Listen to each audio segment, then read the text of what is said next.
Welcome to another edition of A Closer Look with Gary Gulbranson. I am Gary Gulbranson.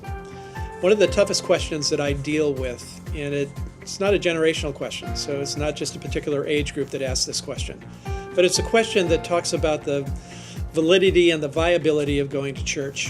Why should church be important in anybody's life?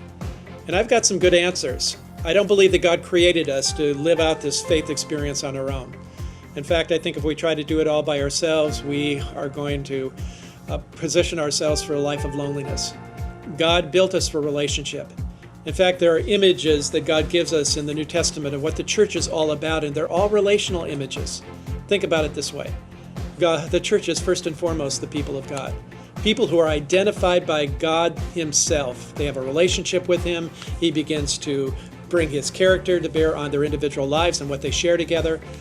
Being a part of a people group is a huge thing in our culture, but it's extremely important in God's culture. And then there's this sense that the church is the family of God. God is our Father. Jesus is our elder brother. He has brought us into God's family. We are brothers and sisters together with others who share the same faith. We need to build into each other's lives. We need to learn to trust each other along the way. And then there's this sense that church is the body of Christ. And with a body image, what we see is diversity and unity, those two things going together. Every body part has its own unique purpose to be fulfilled in relationship, but we're all attached to one another with one common purpose directed by the head, who's Jesus. I love that image.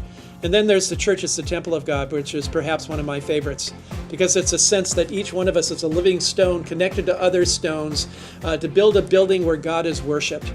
And people need to see us worshiping Him in every aspect of our lives. And then there's this beautiful picture of the church being Jesus' bride. He is our bridegroom. We are brought into a relationship with Him. We will enjoy that relationship for eternity. As a husband of a beautiful bride, I know the value of that on a human level, but that's what God offers us in a relationship with Himself as well. So maybe you've asked the question, why should you go to church? Why should church be important to you? Well, it should be important to you for the very reasons that I've talked about today. And if you don't have a church that where you can experience those things, where you can find them out for yourself, we would love to have you come to Westminster Chapel. We've got services on Sunday at 9 o'clock and 10:45. All through the week, we have experiences where you can connect with God's people, experience His life. We'd love to have you be a part of that. You can find out about those things by going to our website. We'd love to just connect with us through westminster.org, or you can even give me a phone call and I'll talk to you about it. Give us a call at 425-747-1461. So we would love to hear from you, but most importantly, get involved in the church.